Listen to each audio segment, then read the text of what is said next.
out massive precision strikes on 3 key nuclear facilities in Iran, obliterating them, in his words.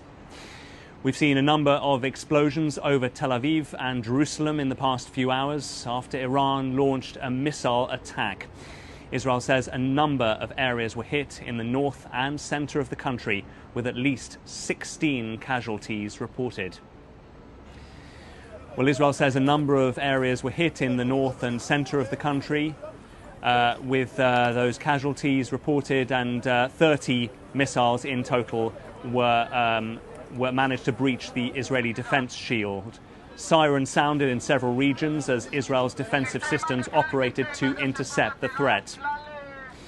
These pictures show some of the damage from Iranian attacks.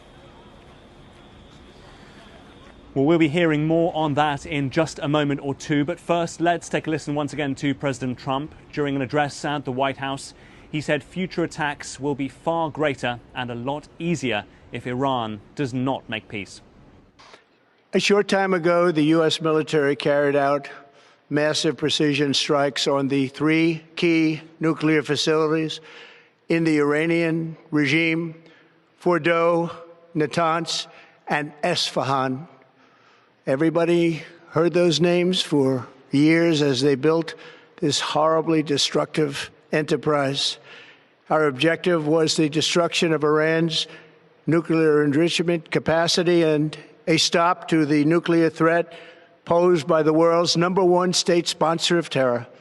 Tonight, I can report to the world that the strikes were a spectacular military success.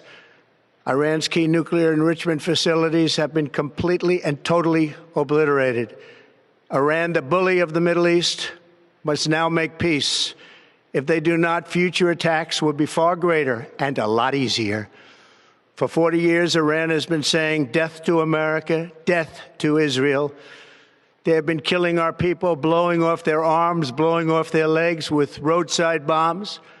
That was their specialty. We lost over 1,000 people, and hundreds of thousands throughout the Middle East and around the world have died as a direct result of their hate. In particular, so many were killed by their general, Qasem Soleimani.